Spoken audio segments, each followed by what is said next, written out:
Bapak Febri Nofri atas kesempatan dan waktunya untuk mempersilahkan kami memaparkan materi kami, dan kepada teman-teman semua yang sudah meluangkan waktunya untuk mendengarkan materi kami. Sebelum kami memaparkan materi, kami akan memperkenalkan diri. Perkenalkan, nama saya Graciana Iputrika Saragi dan rekan saya. Kenalkan, nama saya Eskar Puspadita. Kenalkan, nama saya Nisha Zumi Fasya. Perkenalkan, nama saya Anissa Ramadhani. Kenalkan, nama saya Fadisa Rahman. Saya kembalikan ke moderator. Baik, langsung saja kepada materi yang pertama akan dibawakan oleh rekan saya, Sekar. Baik, di sini saya akan menjelaskan tentang bisnis domestik. Teman-teman mungkin masih ada asing tentang bisnis domestik. Nah, bisnis domestik ini adalah bisnis yang dimana kegiatannya itu dilakukan dalam satu negara aja. Jadi kita tidak melebarkan perdagangan internasional, ekspor impor di luar negeri. Next. Di sini ada keuntungan bisnis domestik itu. Bisnis domestik ini ada keuntungannya. Yang pertama itu ada kompleksitas hukum dan pajak. Hukum dan pajak di sini bisnis domestik ini tetap mengikuti aturan yang ada di Indonesia. Contohnya kayak UMKM.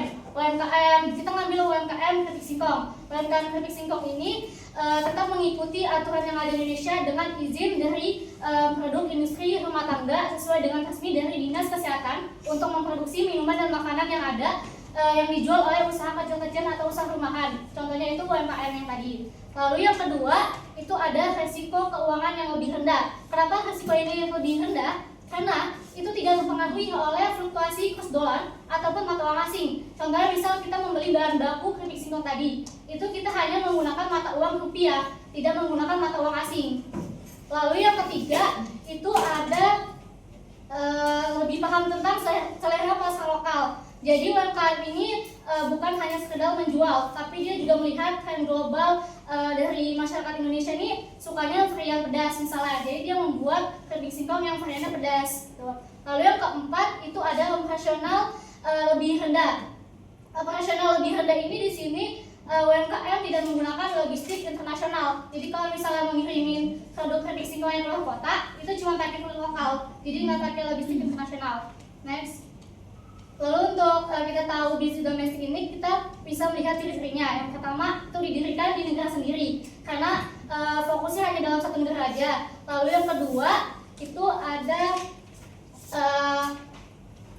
dia menggunakan peraturan yang tadi untuk membangun bisnis, pastinya dia harus mendapatkan izin usaha. Lalu yang ketiga itu ada fokus pasar. Fokus pasar di sini konteksnya adalah karena dia hanya fokus dalam wilayah Indonesia, pastinya fokusnya hanya target pelanggan dari harga lokal Indonesia. Lalu yang keempat itu ada penggunaan mata uang. Saat kita melakukan transaksi, kita hanya menggunakan mata uang rupiah, tidak menggunakan mata uang lainnya. Lalu yang kelima itu ada operasional simple. Operasional simple di sini bisnis domestik bukan tipe bisnis yang mau rumit karena dia tidak menggunakan logistik internasional. Jadi tidak menggunakan perdagangan internasional kayak misal bea cukai atau tarif lokal dan logistik lintas batasnya.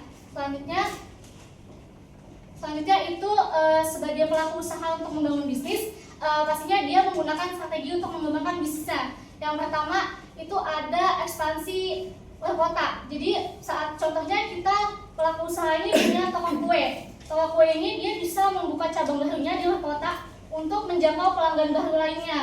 Lalu yang kedua itu ada meningkatkan penjualan di pasar. Jadi misalnya toko kue ini dia bisa mengadakan promo kayak misal buy one get one, atau dia bisa mengadakan diskon di kuenya itu kayak misal 3% gitu untuk menarik pelanggan. Lalu yang ketiga itu ada bekerjasama dengan bisnis lokal. Misalnya toko kue ini bisa bekerjasama dengan supplier toko kue lainnya, atau dia bisa menitipkan produk kuenya ke coffee shop atau ke minimarket untuk menguntungkan penjualannya lagi. Lalu yang keempat itu dia ada menambah lini produk. Misalnya dia kan kalau toko kue mungkin fokusnya di kue ulang tahun aja, tapi dia bisa ngebuat varian menu baru lagi, kayak misal dia bisa jual cookies atau dia bisa ngadain kue ulang tahun ini bisa di custom gitu-gitu. Lalu yang kelima itu ada meningkatkan efisiensi operasional. Di sini konteksnya toko kue ini bisa ditingkatin lagi alat dan teknologinya. Misalnya kayak alat pembuatan kuenya lebih canggih lagi, atau teknologi sistem kasarnya bisa digital. Lalu yang keenam itu ada mengikuti tren pasar lokal. Jadi toko kue ini bisa mengikuti lihat tren global. Jadi kalau misalnya di luar negeri itu ada toko kue yang lebih variannya lebih bagus, lebih dahulu lagi, dia bisa mengikuti itu tapi dengan versi lokalnya. Sekian dari saya kembalikan ke moderator. Baik, untuk yang materi kedua, bisnis internasional akan dijelaskan oleh teman saya, Keisha. Baik, terima kasih kepada moderator atas kesempatan yang diberikan. Di sini saya akan menjelaskan tentang materi bisnis internasional. Jadi bisnis internasional ini adalah kegiatan bisnis yang dilakukan oleh perusahaan luar negeri dan melibatkan transaksi antar negara gitu ya. Contohnya seperti barang dan jasa, kerjasama maupun investasi antar luar negeri. Lalu di sini ada bentuk-bentuk dari bisnis internasional, dan bentuk-bentuk dari bisnis internasional ini mencakup 6. Yang pertama itu ada ekspor impor. Seperti yang kita ketahui, kalau ekspor itu kita menjual barang ke luar negeri, kalau impor itu kita membeli barang luar negeri. Lalu kalau foreign direct investment ini dia investasi langsung perusahaan tersebut untuk membangun perusahaan di negara lain. Lalu ada yang ketiga, joint venture. Nah, joint venture ini dia seperti kolaborasi antar perusahaan negara dan membentuk perusahaan baru gitu. Jadi kolaborasi antar perusahaan negara ini misalkan perusahaan HP yang ingin didirikan oleh kedua negara, yaitu contohnya kita ambil negara Cina dan Jepang. Nah, mereka ini sama-sama perusahaan HP, sama-sama industri yang industri teknologi informasi gitu, dan ingin membuka perusahaan baru gitu. Tapi dalam artian pengelolaan perusahaan handphone ini dikelola oleh dua negara. Jadi seperti itu. Next. Lalu ada yang keempat, franchise dan lisensi internasional. Nah, kalau franchise ini dia pemberian hak untuk memakai merek dagang, terus sistem bisnisnya juga, produk dan SOP-nya. Contohnya kita ambil yang simpelnya aja dari Indomaret deh. Kalau air di Indomaret itu kan mereka punya botol minum yang mereknya Indomaret. Nah, tapi kan sebenarnya itu bukan mereka punya, tapi mereka ngambil merek dari Cleo. Nah, itu sebenarnya punya Cleo. Jadi mereka di situ juga tetap menampilkan logonya Cleo gitu. Terus kalau yang lisensi itu dia pemberian hak untuk memakai produk. Nah, kalau franchise itu kan dia branding. Nah, kalau yang lisensinya itu dia produknya dalam bentuk isinya, formulanya. Nah, ini contohnya aja produk Disney. Nah, Disney ini kan ngeluarin produk kayak jadi misalkan dia kerjasama sama KFC. Nah, kan KFC itu biasa kalau kita tahu suka untuk paket anak-anak tuh dikasih ada produk-produk Disney. Nah, seperti itu, dia ngambil isinya juga. Lalu kalau yang kelima ada multinational corporation. Nah, multinational corporation ini perusahaan besar yang memiliki anak cabang gitu, terus operasi di berbagai negara.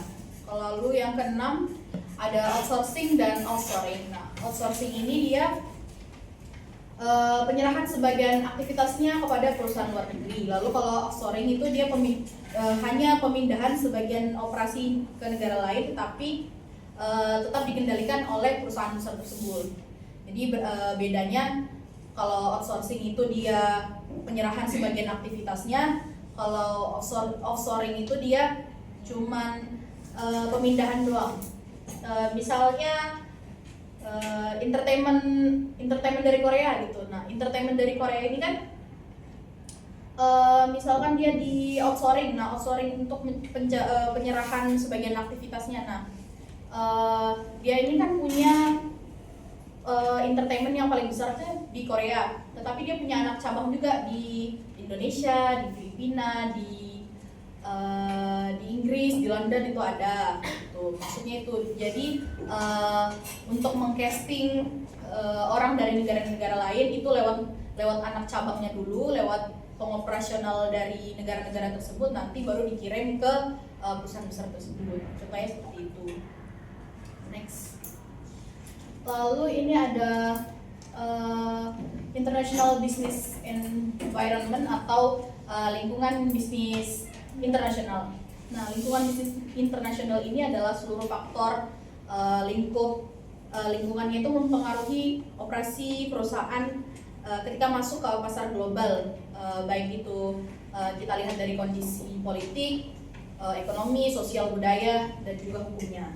Nah, jadi di sini ada 5 mengenai lingkungannya.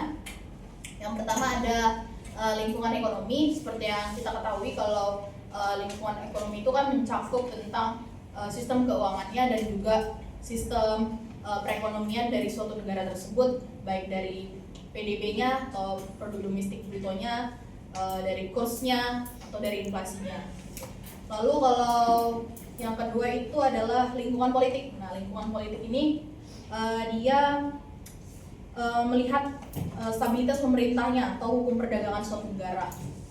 Nanti akan saya jelaskan di poin yang kelima. Lalu next di yang ketiga itu adalah lingkungan sosial budaya.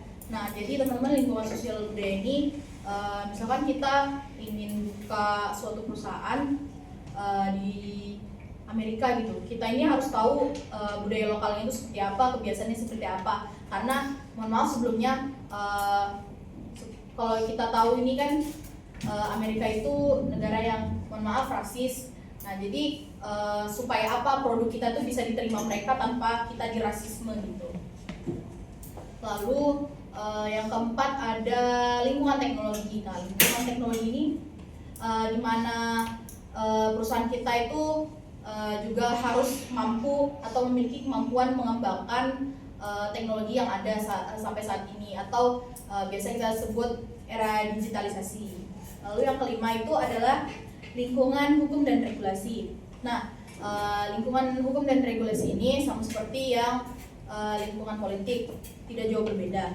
Nah, mereka ini sistem hukumnya berbeda di setiap negara. Jadi setiap negara itu punya kebijakan tentang hukum perdagangannya masing-masing. Jadi kita nggak boleh semena-mena mau ngirim barang ke luar negeri atau ngambil barang dari luar negeri, karena itu bakal ilegal ya kalau misalkan kita nggak memenuhi syarat yang ada atau kebijakan pemerintah yang ada. Contohnya aja kayak Uni Eropa. Nah, Uni Eropa itu punya standarisasi kalau mau pakai produknya atau mau membuat produk di dalam Uni Eropa itu mereka harus memperhatikan keamanan dari produk tersebut gitu. Jadi kalau misalkan nggak memenuhi standarisasi mereka itu otomatis produk kita itu nggak akan dipasarkan baik secara global ataupun lokal. Next. Nah, lalu di sini ada organisasi international business ya. Nah, kalau organisasi ini ada 4, yaitu yang pertama ada WTO atau World Trade Organization. Nah, ini dia organisasi yang mengatur aturan perdagangan antar negara.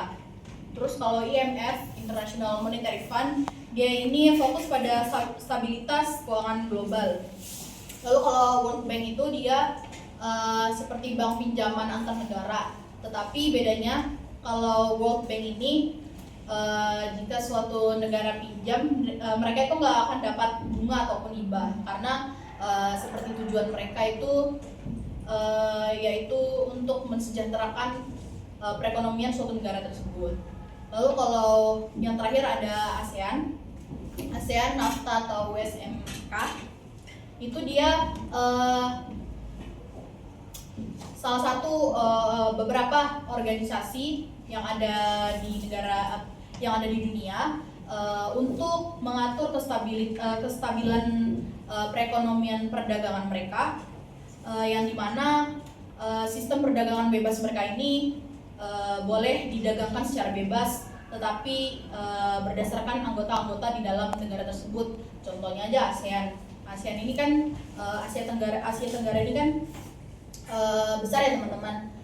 Saya ambil contoh kayak Kalimantan Utara dan Malaysia gitu. Nah, Kalimantan Utara dan Malaysia ini kan termasuk yang paling dekat gitulah antara perdagangan Indonesia dan Malaysia. Nah, jadi tetapi walaupun sistem perdagangan kami itu kita itu bebas, kita juga tetap harus melihat kebijakan yang ada, karena kalau misalkan barang tersebut belum terdaftar di bea cukai itu tetap aja hitungannya ilegal walaupun sudah terdaftar lolos pemasaran di Malaysia gitu. Next. Nah, yang terakhir ini ada tren bisnis internasional. Tren bisnis internasional ini ketika perusahaan itu bisa beradaptasi dengan tren-tren masa kini, teman-teman. Kalau dia ingin tetap bersaing secara kompetitif dengan negara-negara lain, karena kalau nggak ngikutin tren juga orang bakal berpaling juga ke produk yang lain, karena produk kita begitu-begitu aja, nggak ada inovasi, nggak ada perkembangan. Nah, di tren-tren ini kita itu bisa memakai lingkup digitalisasi atau e-commerce. Nah, ini kan digitalisasi dan e-commerce ini juga sedang marak-maraknya juga di dunia gitu ya, di dunia pemasaran, promosi, perdagangan segala macam. Nah, kalau digitalisasi dia ini lebih ke penggunaan teknologinya, terus kalau e-commerce ini dia lebih ke perdagangan melalui platform online. Lalu kalau yang kedua ada chain global supply, yaitu sistem produksi dan distribusinya melibatkan banyak negara. Contohnya aja kayak Konnyaku, teman-teman biasanya ada beberapa yang tahu Konnyaku dari Jepang gitu ya. Itu kan bahan dasarnya dari Indonesia, tapi ekspor ke Jepang untuk dibikin sebuah makanan yang akan disalurkan ke negara-negara lain lagi. Jadi sistem produksinya itu juga melibatkan banyak negara. Lalu yang ketiga ada kompetisi geopolitik, yaitu persaingan antar negara dalam kekuatan ekonomi, politik, dan teknologi. Jadi siapa yang lebih unggul dalam kegiatan ekonomi, politik, dan teknologinya, maka dialah yang lebih unggul dalam pemasaran ekonomi global tersebut. Lalu yang keempat ada ekonomi hijau, yaitu ekonomi yang memperhatikan keberlangsungan lingkungan hidup di sekitarnya. Nah, kalau yang ekonomi hijau ini, dia itu contohnya kayak Ajinomoto. Nah, penyedap rasa Ajinomoto ini kan dia sekarang tidak memakai plastik ya kemasannya, dia sekarang memakai kertas gitu, semacam kertas. Jadi kalau misalkan tidak sengaja terbuang sembarangan, dia itu lebih cepat terurai gitu. Jadi lebih memperhatikan keadaan lingkungannya. Kalau misalkan kita melihat di contoh internasional, contoh globalnya itu kayak ada satu merek yang memakai kulit macan sebagai pembuatan jaket gitu. Itu kan juga ilegal ya teman-teman. Itu nggak boleh karena akan bikin punah binatang macan gitu. Lalu yang kelima ada penggunaan artificial intelligence atau AI. Cukup sekian penjelasan dari saya kembalikan ke moderator. Baik, untuk risiko bisnis internasional, materi selanjutnya akan dijelaskan kepada rekan saya, Anissa. Baik, terima kasih kepada moderator atas kesempatan yang telah diberikan. Selanjutnya adalah risiko bisnis internasional. Nah, dalam kegiatan bisnis internasional, perusahaan pastinya akan menghadapi berbagai macam risiko yang lebih kompleks dibandingkan dengan bisnis domestik. Karena adanya perbedaan antara budaya, hukum, ekonomi, dan kondisi politik antar negara. Nah, risiko-risiko ini perlu dipahami agar bisa mendukung adanya keperencanaan, pengambilan keputusan, dan strategi ekspansi global yang lebih efektif. Nah, yang pertama ada risiko politik. Risiko politik adalah risiko yang timbul akibat adanya perubahan antara kebijakan pemerintah, instabilitas politik, konflik, atau regulasi perusahaan atau regulasi baru yang dapat mempengaruhi adanya operasi perusahaan baru. Contoh itu seperti adanya larangan ekspor impor, perubahan tarif bea, dan konflik geopolitik. Nah, contohnya itu ada seperti pemerintah Indonesia yang tiba-tiba menerapkan adanya larangan ekspor nikel mentah agar bisa meningkatkan peningkatan pengolahan di dalam negeri. Nah, namun dengan kebijakan ini juga bisa mempengaruhi dan berdampak langsung pada perusahaan smelter asing, terutama dari Cina, karena Cina membutuhkan bahan baku impor untuk bisa memproduksi. Yang kedua ada risiko ekonomi. Risiko ekonomi adalah risiko yang berkaitan dengan kondisi ekonomi negara tujuan, seperti adanya inflasi tinggi, resesi, krisis utang, atau perubahan daya beli konsumen. Nah, untuk risiko ini dapat mempengaruhi adanya permintaan, pendapatan ekspor, dan rencana investasi perusahaan. Nah, contohnya itu kayak tadi kebijakan larangan ekspor nikel bisa menyebabkan adanya perlambatan ekonomi di sektor pertambangan karena bahan baku, dan para bahan bakunya itu bisa buat untuk para smelter itu yang smelter aslinya itu. Nah, ada juga yang namanya inflasi bahan baku yang meningkat dan menekan adanya daya beli konsumen dan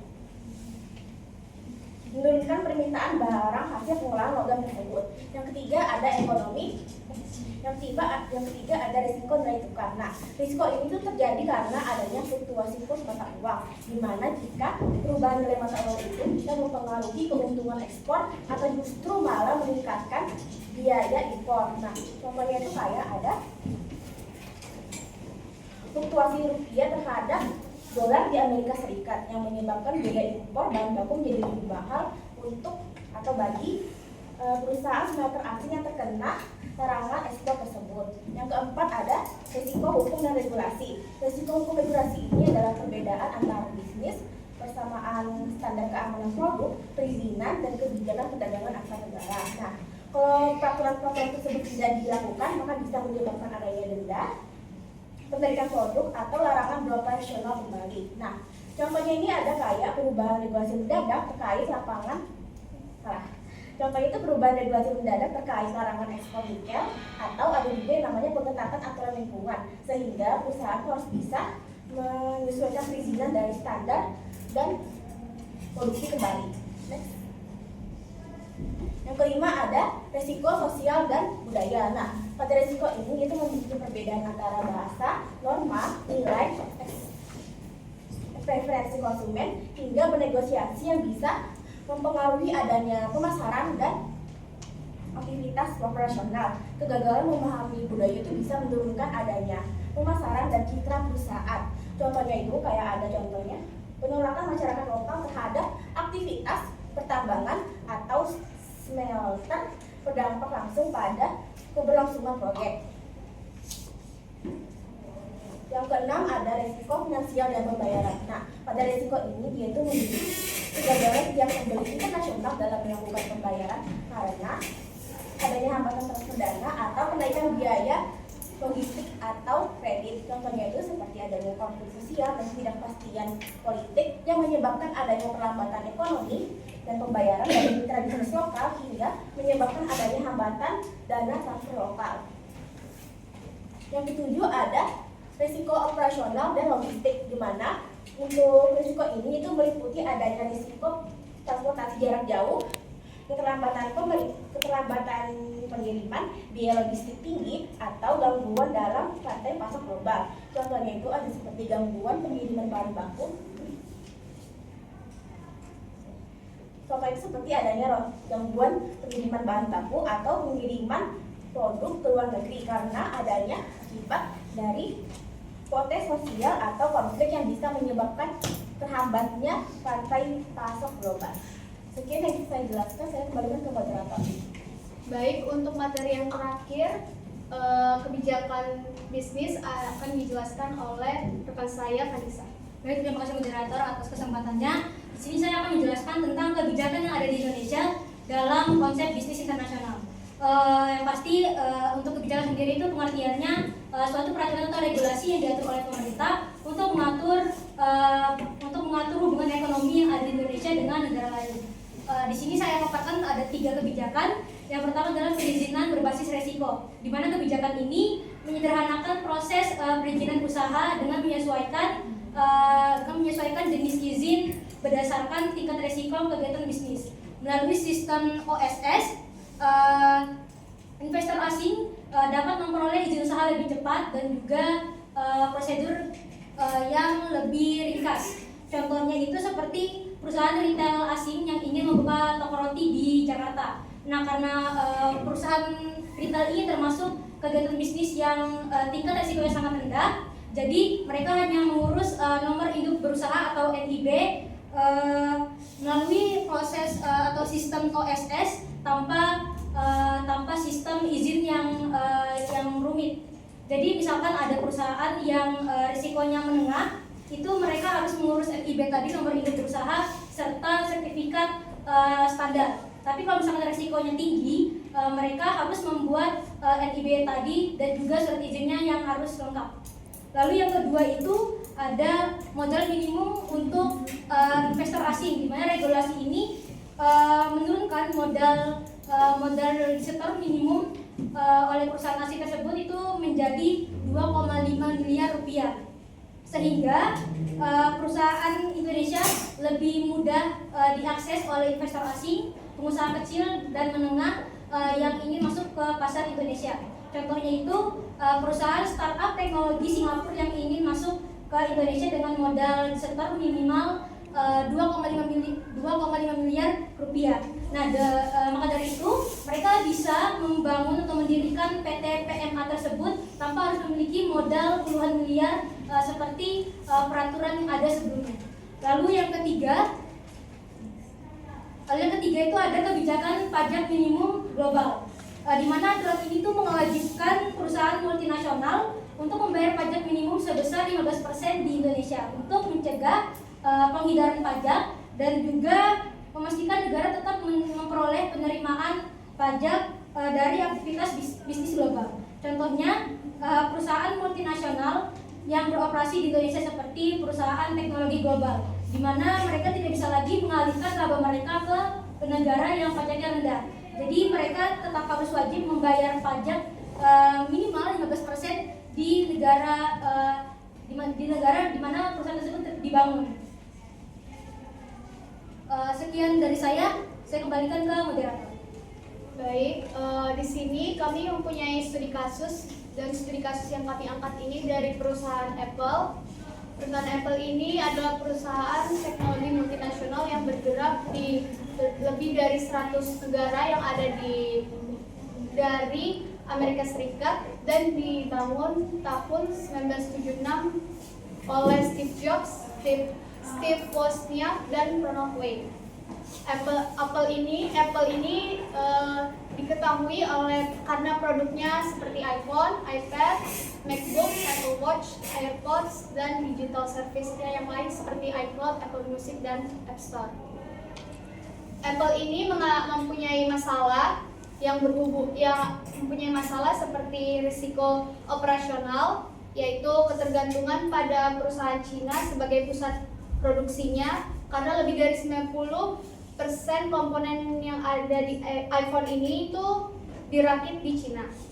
Untuk yang kedua ada risiko kompetisi atau persaingan, yaitu ketegangan politik antara Amerika Serikat dengan Cina. Yang ketiga itu risiko hukum dan regulasi, yaitu karena Uni Eropa memaksa Apple menggunakan USB-C dan juga membuka App Store. Yang keempat itu resiko reputasi, yang dimana Apple itu dituntut untuk mengikuti zaman dengan updatean terbaru dari produknya supaya tidak ketinggalan zaman. Yang kelima itu ada risiko lingkungan, yang dimana Apple itu dituntut untuk melakukan green economy atau ekonomi hijau dengan mengurangi sampah elektronik, transparansi emisi carbon supply chain-nya juga. Di sini ada kenapa ini ada faktor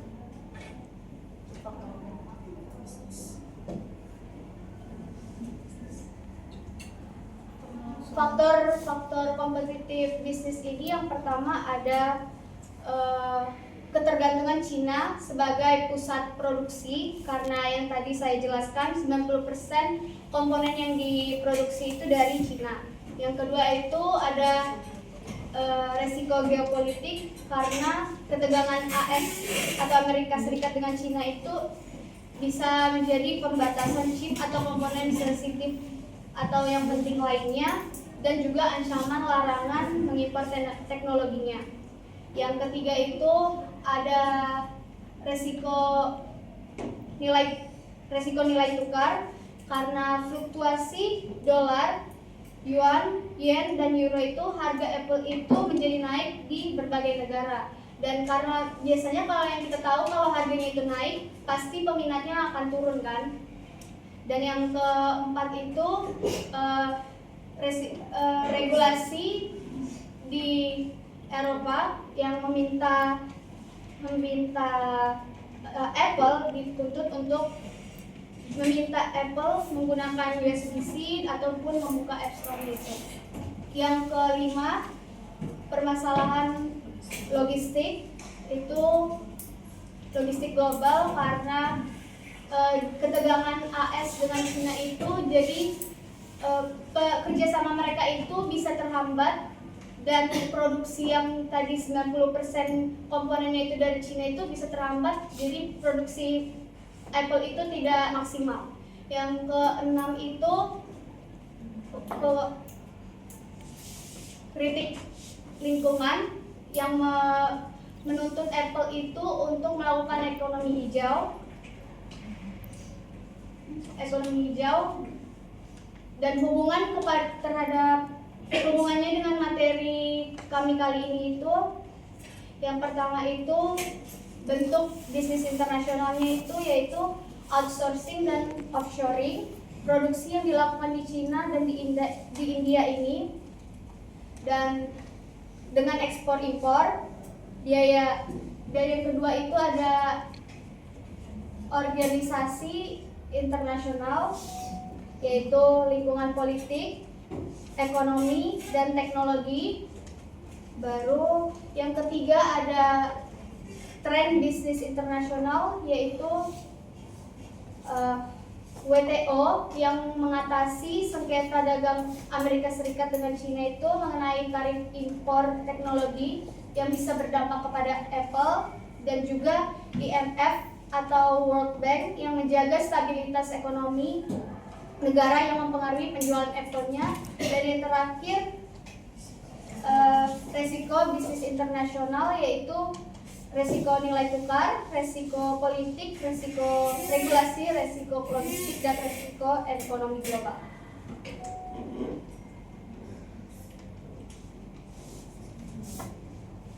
Untuk kesimpulannya yaitu bisnis domestik ini hanya beroperasi dalam satu negara dan regulasinya lebih sederhana dan biaya yang dikeluarkan itu lebih rendah. Tetapi pertumbuhan bisnis domestik itu terbatas dan rentan pada kondisi ekonomi lokal. Bisnis internasional mencakup beberapa negara, lintas negara dengan ekspor impor, FDI, joint venture, franchise, dan MNC. Dipengaruhi juga oleh faktor ekonomi, politik, budaya, teknologi, dan hukum global. Peluang bisnis internasional ini juga lebih besar, tapi risiko yang akan diterima juga lebih besar, seperti risiko nilai tukar, risiko regulasi, dan tantangan logistik. Di Indonesia, kebijakan OSS itu berbasis risiko, penurunan modal minimum PMA, LKPM, penahanan devisa ekspor, konten lokal, dan dukungan sektor strategis untuk menarik FDI dan memperkuat ekonomi. Tren global seperti digitalisasi, supply chain internasional, dan green economy dan AI semakin memajukan bisnis internasional modern. Sekian presentasi materi kami hari ini. Selanjutnya kami membuka sesi tanya jawab. Apakah ada yang ingin bertanya?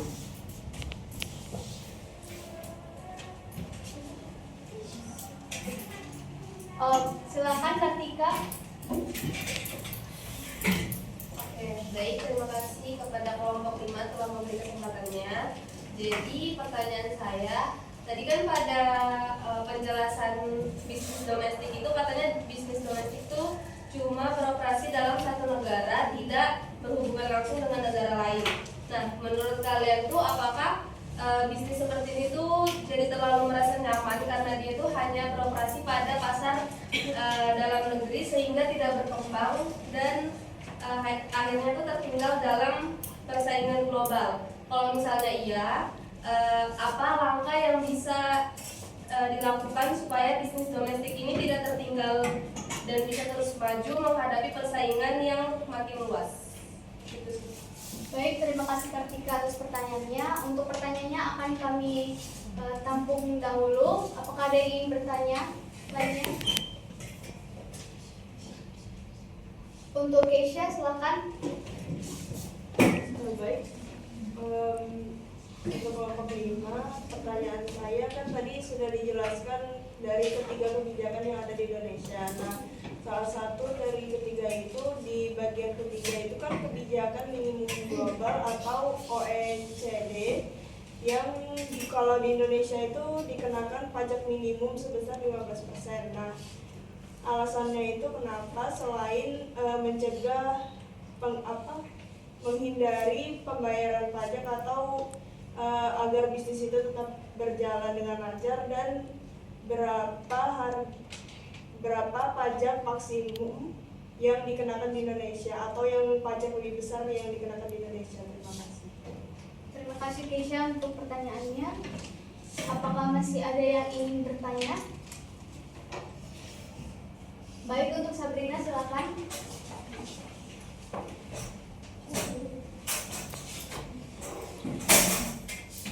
Perkenalkan, nama saya Sabrina Nurafni dari kelompok 6.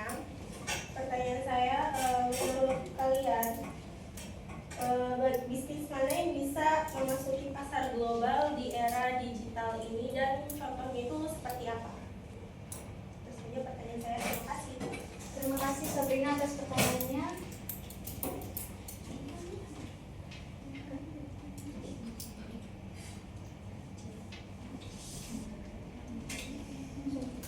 Untuk pertanyaan Kartika akan dijawab oleh pemateri yang pertama, rekan saya. Baik, untuk Kartika izin menjawab. Tadi kan pertanyaannya misalnya bisnis domestik itu bisa tertinggal atau enggak. Jadi kalau misalnya disebut tertinggal itu belum tentu, karena kalau misalnya dia tertinggal, ini tuh terjadi ketinggalannya kalau misalnya bisnis domestiknya itu hanya diam di tempat, jadi dia tidak mau berkembang. Tapi kalau misalnya bisnis domestik ini mau berkembang dengan caranya kayak dia bisa melihat tren-tren global, bisa menambah varian-varian yang dia punya dari produk yang dia punya di bisnisnya. Nah, itu tuh dia bisa lihat dari tren global itu. Tapi kalau misalnya teman-teman masih bingung, kan bisnis domestik ini fokusnya hanya dalam satu negara aja, jadi targetnya juga harga lokal. Nah, kenapa dia harus tetap ikut tren global? Nah, dia tuh ngikutin tren global ini bukan untuk kewajiban, tapi untuk referensinya supaya bisnis yang dia punya itu tetap maju dan tidak ketinggalan zaman. Sekian dari saya kembalikan mendapat.